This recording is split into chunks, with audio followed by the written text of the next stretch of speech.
पीड़ा विनाशिनी सप्ताहो तथा धन्या कृष्ण लोक फल प्रदा। ये प्रेत पीड़ा का नाश करने वाली श्रीमद् भागवत की कथा धन्य है जो मेरे जैसे पापी का उद्धार हुआ। उसी समय भगवान के पार्षद आए और भगवान के पार्षद उसको विमान में बिठाकर ले जाने लगे। तो गांव वालों ने कहा भैया भागवत तो सबने सुनी है, अकेले धुंधकारी के लिए विमान क्यों आया है, हम भी कथा सुन रहे हैं। अच्छा एक बात बताओ, गांव में कथा हो जैसी हो रही है, अब मान लो तिलक सिंह भाई साहब के लिए विमान आ जाए तो तुम लोग यही तो कहोगे कि गांव गांव कितने सलाह कर रही है, हमारे लिए विमान चुना है भैया, ऐसे वहां चक्कर पड़ गया। तो भगवान के पार्षदों ने कहा, बोले कथा श्रवण तो सभी ने किया मगर धुंधकारी जैसा मनन किसी ने नहीं किया। बोले क्यों? कथा सुनी, कथा पंडाल में छोड़ के चले गए, अपना काम वही करने लगे जो करते थे। बोले मनन नहीं किया। दूसरी बात, धुंधकारी ने 7 दिन उपवास रखकर कथा श्रवण की। अब प्रमोद से कहा हमने कि भैया तुम भी व्रत रखो, थोड़ा बहुत कहा तो प्रमोद जी कह रहे कैंप पे तो जीजा ही चलो ही ना जा रहे हो, बिना खाए तो हम क्या करें, अब हम कच न कच तो खाना ही पड़ेगा। बताइए, व्रत रखिए, एक फायदा है व्रत रखने में। और आप लोग व्रत रखें न रखें, माताएं जरूर व्रत रखें। जब आप व्रत रहोगी, हम व्रत रह के कथा सुनते जा रहे हैं तो तुम्हारे लिए खोया के लड्डू भी आएंगे, केला भी आएंगे, खाने की चीजें, पपीता, तमाम चीजें ये सब खाने को मिलेंगे। 5 दिन रह गए भाई, व्रत के बहाने से खाने भी अच्छा मिलता है ना। रबड़ी भी है, खा सकती हो, कोई दिक्कत थोड़ी है। आज 7 दिन उपवास रखकर कथा श्रवण की है। उपवास का अर्थ है, व्रत का अर्थ है, उप का अर्थ है समीप और वास का अर्थ है रहना। मन से परमात्मा के चरणों में रहना ही उपवास है, और उपवास का कोई अर्थ नहीं है। हम क्या करते हैं कि तन तो कथा में और मन हमारा व्यथा में। इसलिए अदृढ़ं हतं ज्ञानं प्रमादेन हतं श्रुतं संदिग्धो हि हतो मंत्रो व्यग्रचित्तो हतो जपः। जो ज्ञान दृढ़ नहीं होता वो व्यर्थ हो जाता है। इसी प्रकार ध्यान न देने से, श्रवण का, संदेह से मंत्र का, गुरु ने जो तुम्हें मंत्र दिया है अगर तुमने संदेह कर लिया तुम्हें फल नहीं मिलेगा। चित्त के इधर उधर भटकने से जप का कोई फल नहीं मिलता। तभी तो कवि साहब ने कहा, माला तो कर में फिरे जीव फिरे मुखमाय, मनवा तो चाहू दिस फिरे ये तो सुमिरन ना। महत्व इसका नहीं कि हम कहाँ हैं, महत्व इसका है कि हमारा मन कहाँ है। देखो एक छोटा सा दृष्टांत बताएं।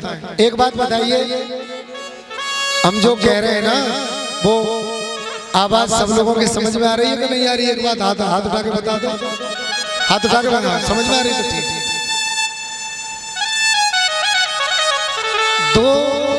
दो व्यक्ति, डॉक्टर साहब, 2 व्यक्ति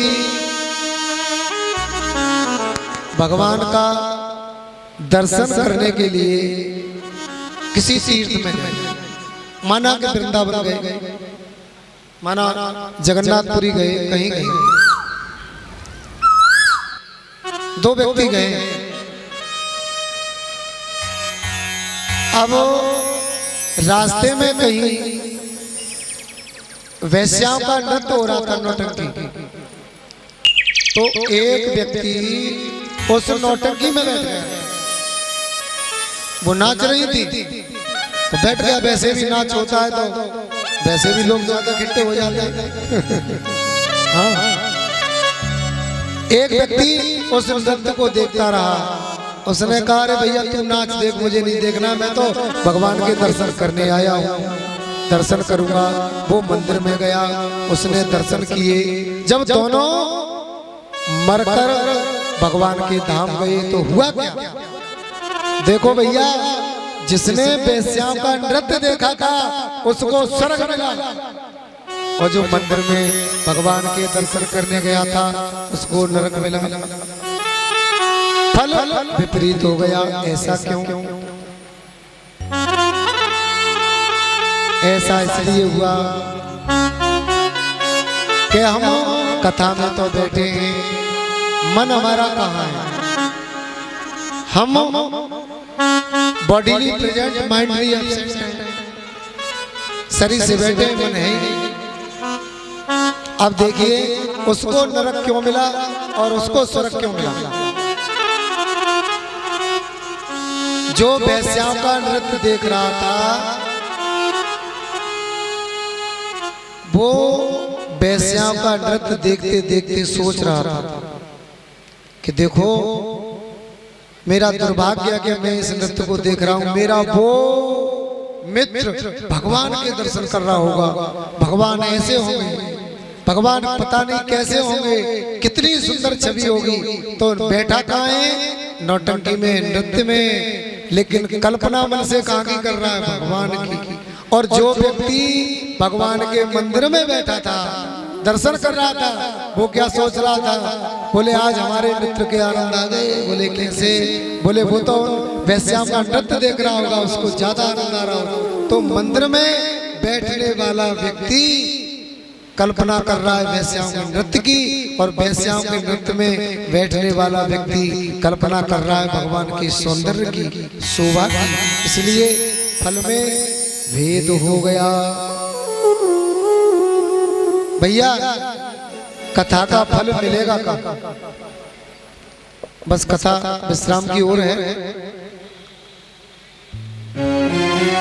विश्वासो गुरुवा की स्वसमंदीनत्व भावना मनोदोष जयश्चे कथायाम निश्चलामति।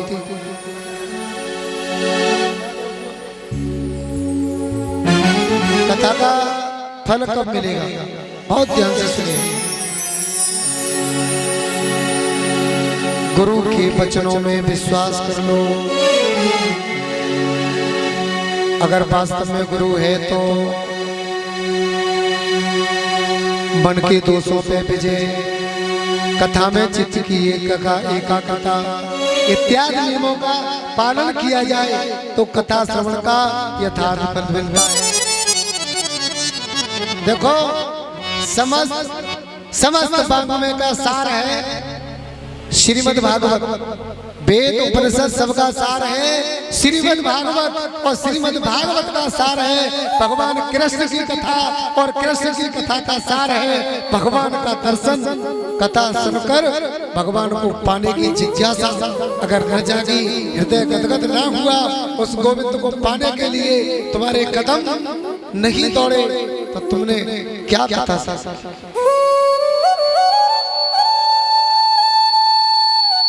यही है भगवान के पार्षदों ने कहा है कि आप लोग फिर कथा सुनिए। श्रावण मास में गोकर्ण जी ने फिर कथा कही है। कथा की समाप्ति पर भक्तों के साथ भगवान विमान लेकर स्वयं प्रकट हुए हैं। सभी श्रोताओं को विमान में बिठाया है। मनुष्य ही विमान में नहीं बैठे। नई बात बता रहे तुम। उस गांव के कुत्तों को भी विमान में बिठाया गया है। ये भागवत कह रही है। कुत्ते चांडाल गोकर्ण जी की कृपा से विमानों में बैठ गए। दुर्भाग्य हमारा, हम मनुष्य होकर कथा नहीं सुनते। उस समय तो कुत्ते भी कथा सुनते थे। अच्छा, कथा नहीं सुनी तो कुत्ता स्वर्ग में कैसे चला गया? विचार करिए। प्रमाण है भागवत। कोई ऐसा थोड़ी है कि हम बना के कह रहे हैं। भगवान ने सबको अपने धाम भेजा है। बोली श्री गोकर्ण महाराज की। इधर भागवत के श्रवण से गौकर्ण की मरने के बाद मुक्ति हुई, कुत्तों को भगवान का धाम मिला। अब आप सोचेंगे कि पहले कथा में विमान आते थे, अब क्यों नहीं आते हैं भैया? आज विमान आ जाए तो कोई अपना काम छोड़ के विमान में बैठेगा? बताओ, कोई नहीं बैठेगा। और अगर सबके लिए विमान आ जाए तो कथा में कल से कोई सुनने नहीं आएगा, हम अकेले बैठे रहेंगे, अकेले रह जाएंगे, पूरा गांव खाली हो जाएगा। भाई विमान का मतलब है, विमान का मतलब है अभिमान रहित हो जाना। अभिमान रहित हो जाओगे तब भगवान कहते हैं कि निर्मल मन जन सोई पावा, मोहि कपट छल छेद भाव। निर्मल, बड़ी अच्छी कथा है। ये आत्मदेव कोई और नहीं, आत्मदेव है जीव, धुंधली है अविद्या, गाय है आत्मा की पत्नी बुद्धि, और गौकर्ण है बुद्धि का पुत्र विवेक। हो ही विवेक मोह प्रभागा, तब रघुनाथ चरण अनुराग।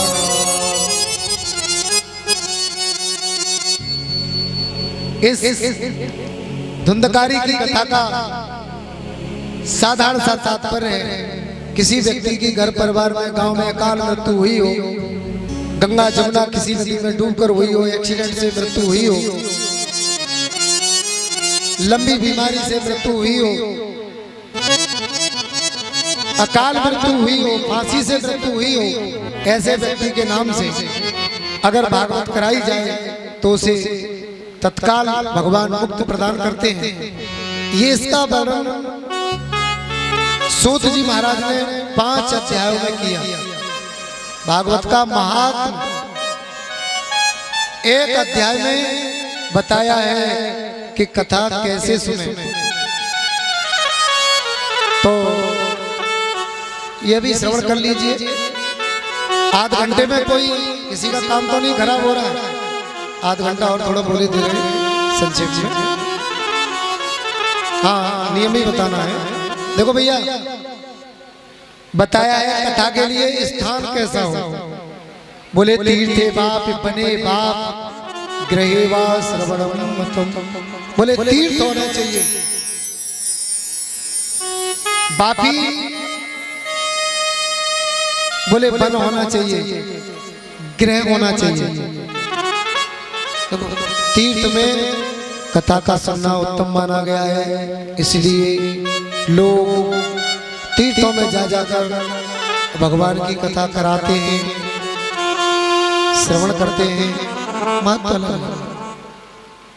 अब देखो, वृंदावन में जाओ, काशी विश्वनाथ जाओ, वहाँ कथा सुनो, वो फल अलग है। नीमसार में जाओ, लेकिन धन्य है भाई बघेलावासी और इस सुगर क्षेत्र की समस्त जनता, आप आयो भाग्य। आप तो इधर गंगा उधर यमुना दोनों के मध्य में निवास कर रहे हैं। दूसरी बात, तुम्हें किसी तीर्थ में कथा सुनने के लिए जाने की जरूरत नहीं है, किसी तीर्थ में जाने की जरूरत क्यों? हाँ हाँ हाँ, ये सुगर क्षेत्र स्वयं तीर्थ क्षेत्र है, जहाँ पतित पावनी गंगा माँ बह रही है। देखो, तीर्थ ना हो वन हो, घर हो। अब भैया गांव से आ गए तो वन जैसा ही है, घर भी है, तीनों चीज प्राप्त हो रही है। गंगा मैया का तट, तीर्थ, घर, सब कुछ मिल रहा है। अब कहा है